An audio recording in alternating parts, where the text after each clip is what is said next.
कल हम बात कर रहे थे आपके ऑप्टिकल इंस्ट्रूमेंट के बारे में ही, जिसमें हमने ह्यूमन आई के बारे में बात कर ली थी और उसकी बीमारियों की बात कर ली थी। तो रेहान, मुझे सिर्फ नाम बताइए आप कि कौन कौन सी बीमारियां हमने पढ़ी थी। फिर मायोपिया,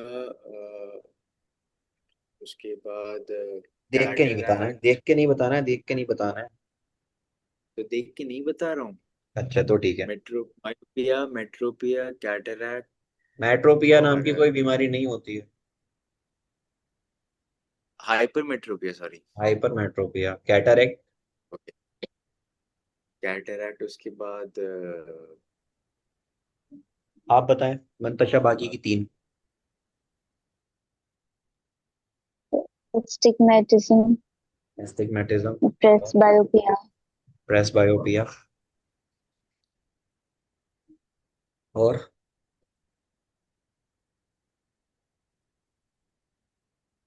एक और रह गई, कलर ब्लाइंडनेस।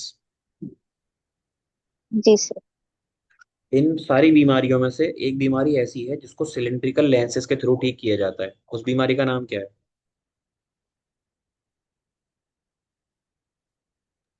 Sir astigmatism.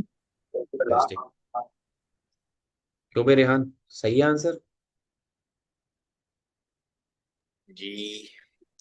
अच्छा आप ये बताइए, ऐसी कौन सी बीमारी है जिसमें बाइफोकल लेंथ यूज होता है? बाइफोकल,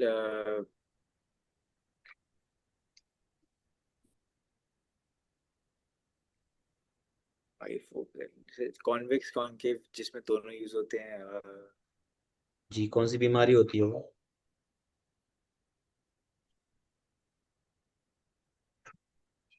कौन सी होती है Mantasha? Sir presbyopia. Presbyopia होती है। इंसान ना उसमें ना करीब का देख पाता है ना दूर का देख पाता है। तो ये चीजें कल की पढ़ी हुई तो याद रखो यार, कम से कम। देखो, माइक्रोस्कोप क्या होता है? इसका सिंपल नाम होता है मैग्नीफाइंग ग्लास। सर कोई क्वेश्चन था, वो जो applications of total internal reflection है उसमें से क्वेश्चंस मतलब कैसे पूछेंगे, केस केस बेस। जो एप्लीकेशन भेजी थी मैंने उसमें एक क्वेश्चन इस तरीके से आता है कि प्रिज्म के बारे में बताइए। प्रिज्म या ऑप्टिकल फाइबर के बारे में आ जाता है, केस बेस नहीं होता। वो स्ट्रक्चर दे देते हैं, केस के ऊपर लाइट डालो ऐसे करके आपको एक प्रिज्म दे देंगे। अब बोलेंगे कि लाइट इसमें फॉल कर रही है ऐसे करके। जी। ठीक है। तो वो लाइट फॉल करके कहाँ जाएगी? या हो सकता है कोई और सा प्रिज्म दे दें आपको, लाइट यहाँ से फॉल करा था। इस तरह के क्वेश्चन बन जाते हैं। या फिर जो आपका वो है ना, लास्ट में मैंने पढ़ाया था ऑप्टिकल फाइबर, उसको पूरा का पूरा डिफाइन करने को दे देते हैं आप। जी। ठीक है। मैग्नीफाइंग ग्लास माइक्रोस्कोप का नाम होता है जो छोटी चीजों को, काफी छोटी चीजों को बड़ा करके देखने में काम में आता है। अब वो छोटी किस हद तक छोटी होती हैं? वो माइक्रो से नैनो लेवल तक छोटी होती हैं। ठीक है। उससे और छोटी अगर आपको देखनी है ना, तो उससे और छोटी के लिए आपके डिफरेंट डिफरेंट तरीके के माइक्रोस्कोप्स ही होते हैं जिनसे आप देख सकते हैं।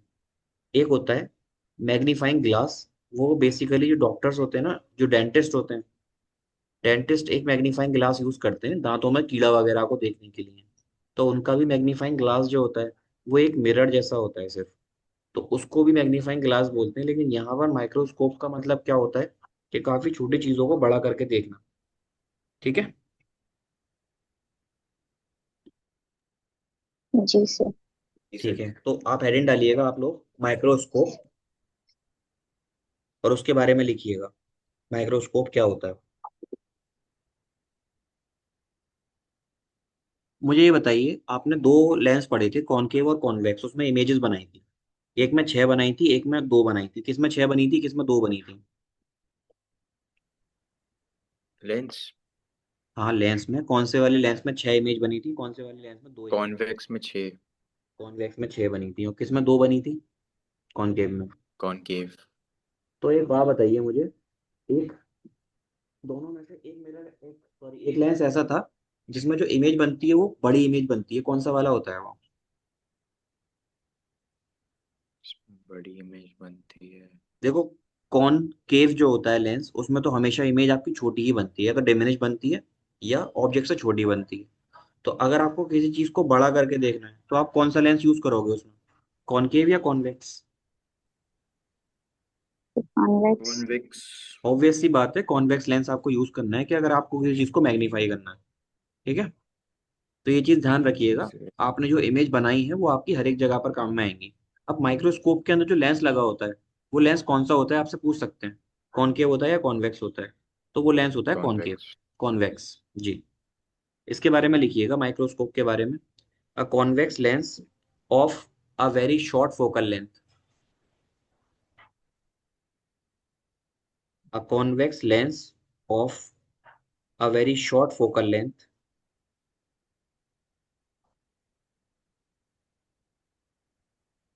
can be used to magnify, can be used to magnify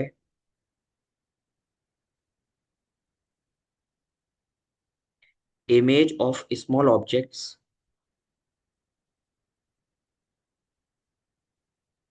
image of small objects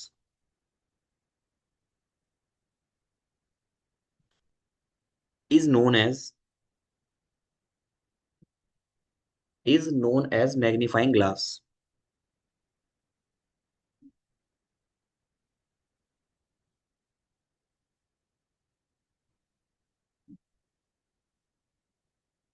is known as magnifying glass।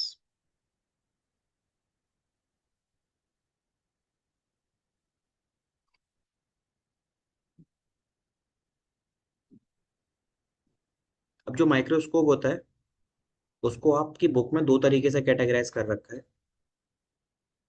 पहले नंबर पर है आपका सिंपल, जिसमें एक कॉन्वेक्स लेंस यूज होता है। दूसरे नंबर पर है कंपाउंड, इसमें दो कॉन्वेक्स लेंस यूज होते हैं। एक मूवी है बहुत फेमस, बाहुबली, देखिए। सर देखा नहीं हूँ पर पता है। पता है, देखी नहीं है? बाहुबली 2 देखी है आपने मंतशा? जी सर। नहीं देखी? फिर देखिए। उसमें एक ना क्लाइमैक्स के टाइम पर एक कंडीशन होती है कि वो राजा महाराजाओं के टाइम पर ऐसे करके एक दूरबीन होती है उसके, उसमें वो इस तरह से लेंसेज डाल के रखा होता है। देखिएगा लास्ट में जब वो सर लेके आता है ना, जी सर देखो। तो उसमें इस तरह से लेंसेज लगे होते हैं, पहला, दूसरा, तीसरा। तो ये टेक्निक ना बहुत पहले यूज कर चुके हैं लोग, तो उन्होंने वो बहुत सही तरीके से उसको यूज किया है यहाँ पर। तो वो क्या करता है, ऐसे करके लेंसेज डले होते हैं और वो लेंसेज से बहुत दूर देखता है, देखने के लिए कि वो क्या लेकर आ रहा है। तो उसका इमेज जो है बहुत दूर के ऑब्जेक्ट की इमेज दिखती है। तो बहुत दूर अगर आप देखोगे तो कोई चीज इंसान को आपको छोटा ही नजर आएगा, उसको आपको बड़ी इमेज में देखना है कि ये कौन सा इंसान है। तो उसकी इमेज बड़ी करने के लिए आप क्या यूज करोगे, माइक्रोस्कोप का यूज करोगे या कंपाउंड माइक्रोस्कोप का यूज करोगे? ठीक है, नॉर्मली जो माइक्रोस्कोप हम यूज करते हैं वो क्या करते हैं, वो बहुत छोटी छोटी जो चीजें हमें आंखों से नहीं दिखती है माइक्रो लेवल पर, उनको देखने के लिए करते हैं। तो ऐसा नहीं है कि वो माइक्रो लेवल पर ही होंगी। कोई चीज अगर बहुत बड़ी है, वो दूर चली जाए, तो वो बहुत छोटी हो जाएगी ना आपकी नजर में। तो उसको अगर आपको देखना है तब भी आप इसका यूज कर सकते हो। तो हमारा सबसे पहला टॉपिक जो है, जो हम यहाँ डेरिवेशन पढ़ेंगे, वो हमारा सिंपल माइक्रोस्कोप का है। तो आप नई हेडिंग डालिएगा, सिंपल माइक्रोस्कोप।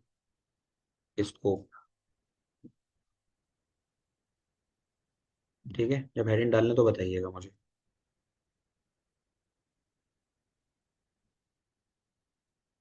जी।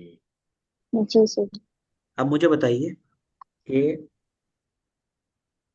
माइक्रोस्कोप में क्या होता है। आप माइक्रोस्कोप से देखते हो और सामने आप ऑब्जेक्ट रखते हो, है ना। माइक्रोस्कोप के सामने, लेंस के सामने ऑब्जेक्ट ऑब्जेक्ट रखते हो, तो आपको इमेज फॉर्म करनी होती है। तो वो इमेज कहाँ फॉर्म होती है? वहाँ स्क्रीन पर होती है इमेज, या आपकी आंख के ऊपर होती है इमेज फॉर्म?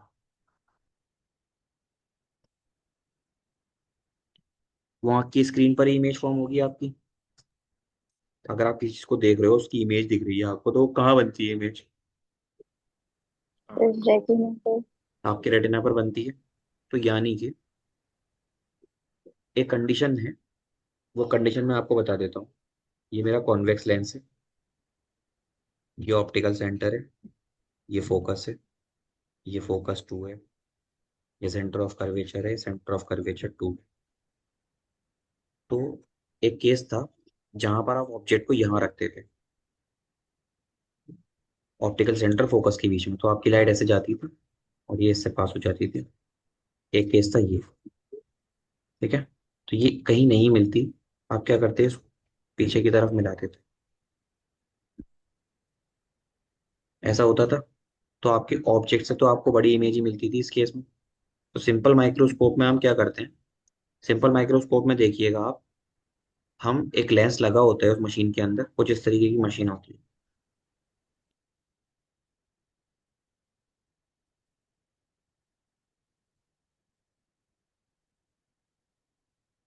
यहाँ हॉर्स शू लगा होता है उसमें।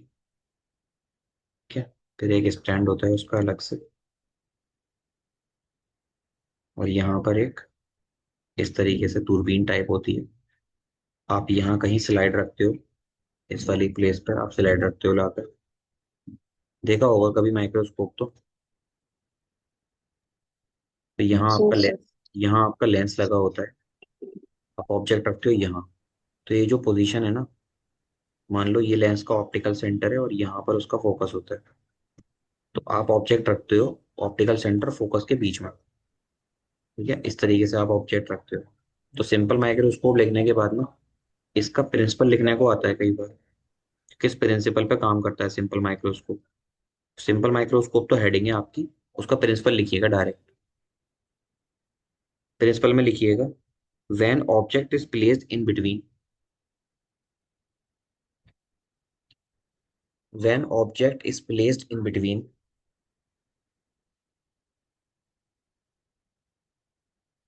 Optical centre and focus, optical centre and focus,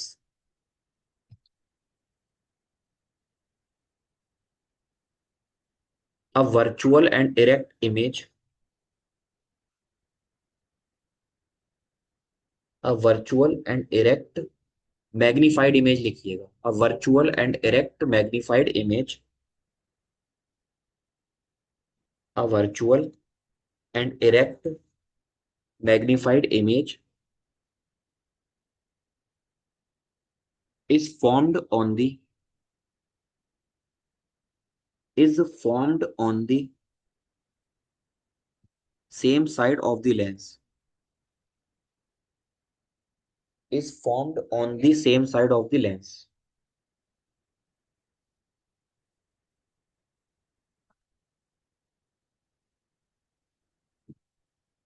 लिख लिया? जी। जी सर। आपने लिखा रेहान? Yes sir. ठीक है। अब देखिए क्या होगा, ये आपका वही प्रिंसिपल एक्सेस है, उसके अंदर होता क्या है, आप एक लेंस लेते हो। वॉइस कॉल फ्रॉम नवीन।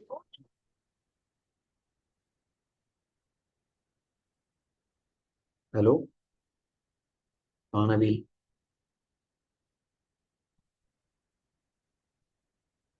उधर ही जाना पड़ेगा यार, साउथ भी उधर ही है, सिविल लाइन। अभी रजा आ रहा है। ठीक है, बोल दे बोल दे।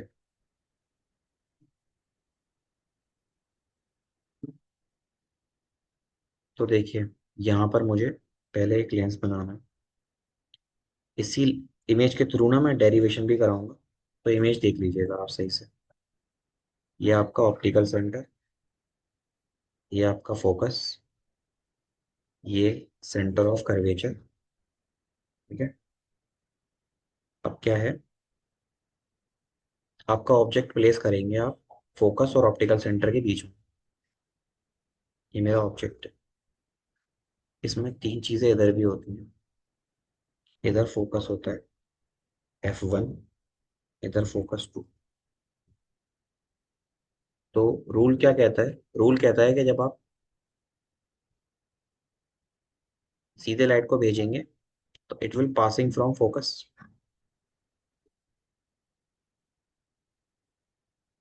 और रूल नंबर 2, ऑप्टिकल सेंटर से पास करेंगे आप इसको। तो वो ये छुट्टी ऑप्टिकल लेट क्यों हुई भाई? सेंटर। ये छुट्टी लेट क्यों हुई? अच्छा, अकेले? अब देखिए, इसको मैं पीछे करता हूँ और इसको भी पीछे करता हूँ। तो क्या होगा, यहाँ कहीं आपकी इमेज बनेगी। इमेज आपकी वर्चुअल और इरेक्ट बन रही है। ए भी आपका ऑब्जेक्ट है और ये क्या है, आपकी इमेज है। इतनी चीज दिख रही है। जी। ये बताइए, ऑब्जेक्ट से ओ तक की दूरी को आप क्या बोलते हैं, यू। जी। यहां से यहां तक की दूरी को क्या बोला जाता है, एफ। और यहां से यहां तक की दूरी को क्या बोलते हैं, इमेज। यही बोलते हैं, इमेज। जी। जी सर। एक काम करना, इसको इमेज ना बोलकर यहाँ पे डी बोलना। ठीक है, ये वो डिस्टेंस है जहां पर आपकी इमेज बन रही है। ठीक है ना? यस जी सर। सर। ओके। अब देखो, एक काम ये करना है, यहाँ से जितना बड़ा आपका ऑब्जेक्ट है उसी पॉइंट पर एक और पॉइंट ले लीजिएगा आप, पॉइंट नंबर क्यू। और उसको ज्वाइन कर लीजिएगा ऑप्टिकल सेंटर से। ठीक है। तो ऑप्टिकल सेंटर से ज्वाइन करने के बाद आपके यहाँ कुछ एंगल बनेंगे। इस एंगल को आप मान लीजिएगा अल्फा। दूसरा एंगल दूसरे कलर से बनाता हूँ मैं। यहाँ ये जो एंगल बना है, ये एंगल है बीटा। ठीक है। ये दो एंगल समझ में आए आपके? एक तो देखो इस ट्राइंगल में बन रहा है, ए डैश, बी डैश और ओ के अंदर। और एक बन रहा है आपका ए डैश, क्यू और ओ के अंदर। ये दिख रहे हैं आपको दोनों ट्राइंगल्स? जी सर। एक बार देख लीजिए आप इमेज को, क्योंकि मैं इसको नीचे ले जाऊंगा फिर।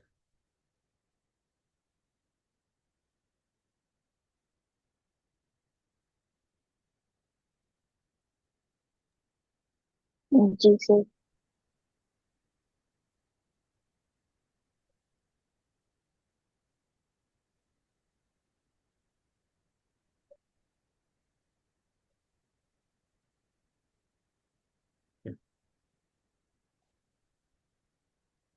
या एक काम कीजिए, आप अपनी कॉपी पे इसको बना ही लीजिए, क्योंकि मेरे पास तो बना हुआ है। मैं इसको आगे डराइव कराऊंगा, इसके इसकी बेसिस पर ही कराऊंगा, तो आप 2 मिनट लगेंगी, बना लीजिए इसको।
पढ़ा रहा हूँ।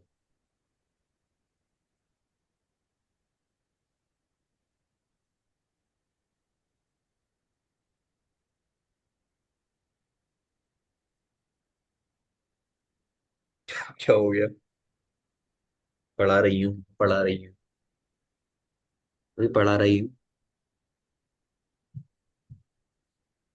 बना लिया?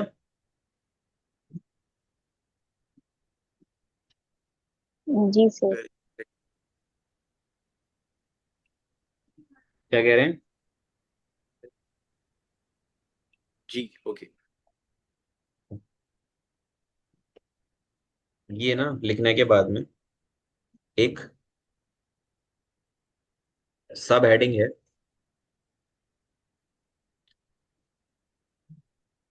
मैग्निफिकेशन तो आपने पढ़ा है, आपने मैग्नीफाइंग पावर नहीं पढ़ी होगी।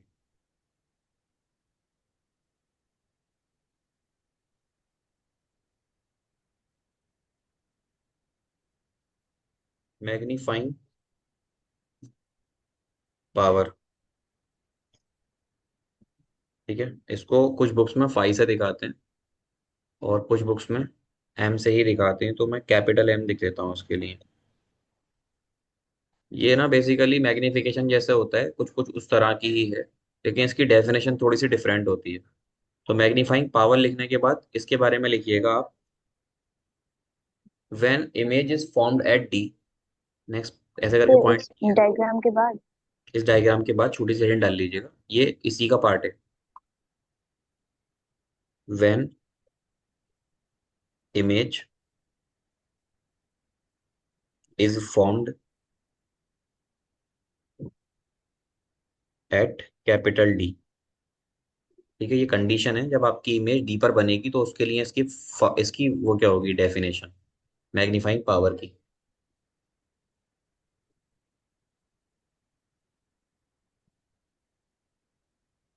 लिखाऊं डेफिनेशन? जी सर। रेहान बोलूं? जी लिखिए, it is the ratio of angle subtended by image, it is the ratio of,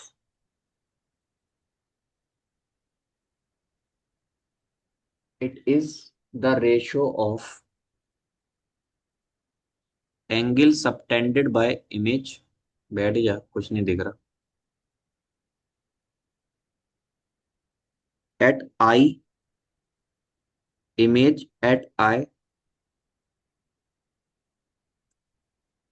to the angle subtended by the object, तो it is the ratio of angle subtended by image at I, angle subtended by image at I, to the angle subtended by the object, to the angle subtended by the object when both lies at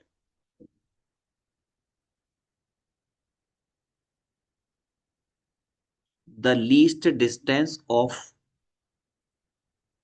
when both lies at the least distance of the distinct vision,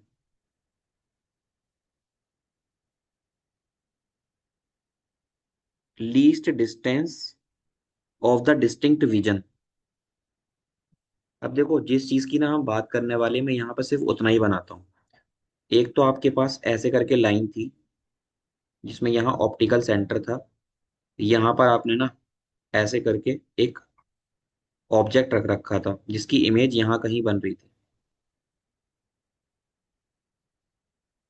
ठीक है। इनके जो नाम है वो लिख लेता हूँ, ये है ए बी और ये है ए डैश बी डैश।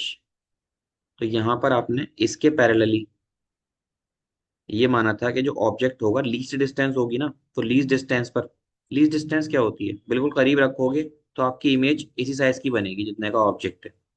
तो यहाँ पर आप इसको क्यू मान लो। अब इस क्यू के थ्रू ना आपने दो डायग्राम बनाए थे, एक तो लाइन थी जो ऐसे ऐसे जा रही थी यहाँ पर, और एक लाइन थी जो ऐसे ऐसे जा रही थी। तो यहाँ दो एंगल बन रहे थे आपके, एक एंगल यहाँ बन रहा था अल्फा, और यहाँ जो बन रहा था वो एंगल बन रहा था बीटा। आपने जो डेफिनेशन लिखी है ना मैग्नीफाइंग पावर की, वो है कैपिटल एम। ये रेशियो होता है जितना ऑब्जेक्ट पर एंगल बन रहा है टू द जितना इमेज पर बन रहा है। तो ऑब्जेक्ट पर एंगल कितना बन रहा है, बीटा, यहां तक। जी। अब जो आपकी इमेज है, इमेज पर एंगल भी बीटा बन रहा है, लेकिन लीस्ट डिस्टेंस के लिए जो एंगल बनेगा वो ये वाला मानेंगे हम। तो ये हो जाएगा अल्फा। Beta by alpha. दोनों से एंगल सेम तो नहीं हो सकते।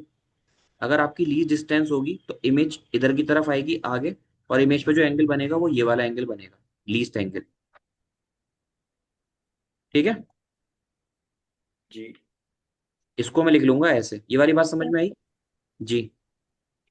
यस एक सर। बार दोबारा बताना। देखिए, लीस्ट डिस्टेंस का मतलब है कि आपका जो ऑब्जेक्ट है उससे छोटा तो इमेज नहीं बन सकता इस केस में, ओ से लेके एफ वाले केस में। ये तो श्योर है जी कि बड़ा बनेगा। लेकिन अगर एफ पर आप बनाते हो तो एफ पर कैसा बनता है, एफ पर बहुत बड़ा बनता है ना।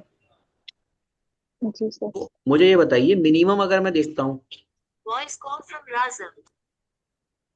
हाँ रजा। हाँ, आ रहा हूँ रजा, 5 मिनट। एक मिनट। दानियाल, दा, जावियान, दा, दानियल दानियल को बोले, दानियल को।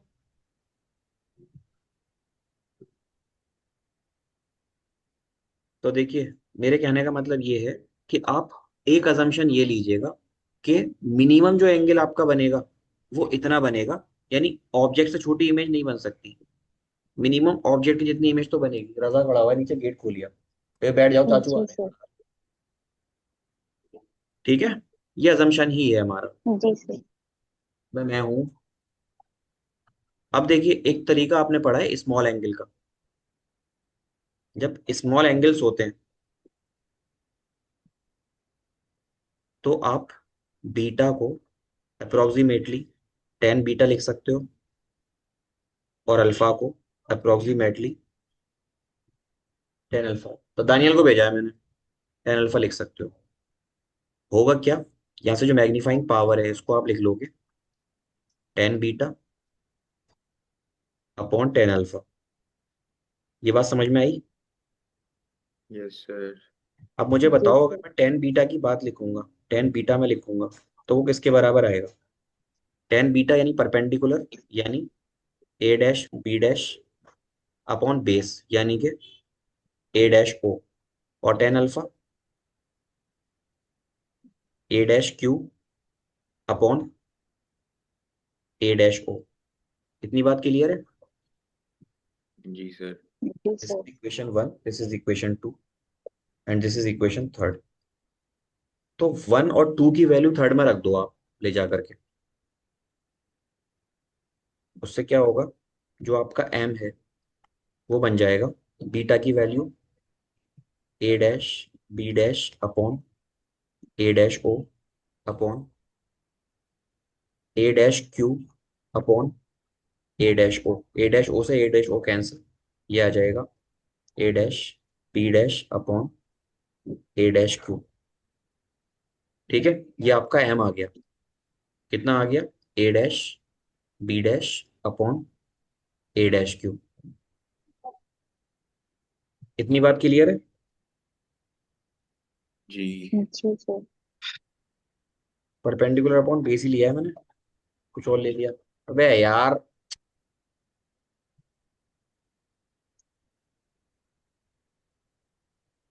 अगर मैं 10 लूंगा तो ये आएगा, लेकिन मैं अगर साइन लूंगा तो हाइपोटेन्यूस आएगी। हाइपोटेन्यूस का कोई सेंस ही नहीं। ए डैश सी कहाँ से आ जाएगा इसमें, सी है ओ है। तो मेरे पास बचेगा, मुझे ये बताइए,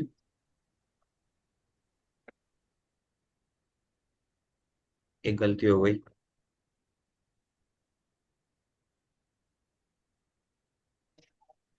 टाइम है हमारे पास। देखो, जो 10 बीटा है ना, उसको आप परपेंडिकुलर ये ले लो, ऐसे करके।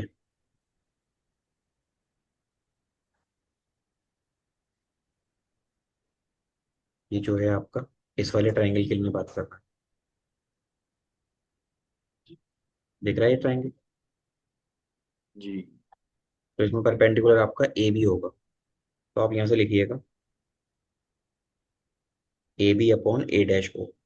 अब ए डैश ओ ये नहीं लीजिएगा, सिर्फ लीजिएगा ए ओ। ठीक है। यस और सर। अल्फा के लिए अगर आप लिखोगे तो अल्फा के लिए आप ए क्यू लिखोगे। अब आपको पता है जो आपका ए क्यू है वो किसके बराबर है? वो ए बी के बराबर ही है ना? जी। तो जो मैंने काटा है वो नहीं कटेगा। दोबारा से लिख देता हूँ मैं इस चीज को। हो जाएगा अभी क्लास क्लास में? होगा तो नहीं।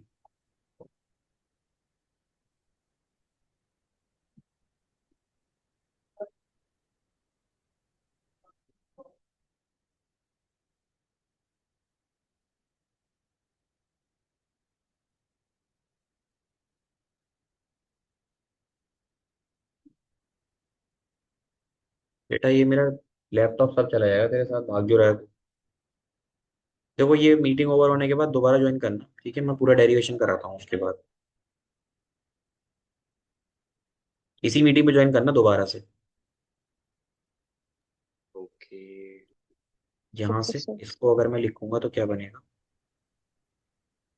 ए B upon A O upon A dash Q upon A dash O.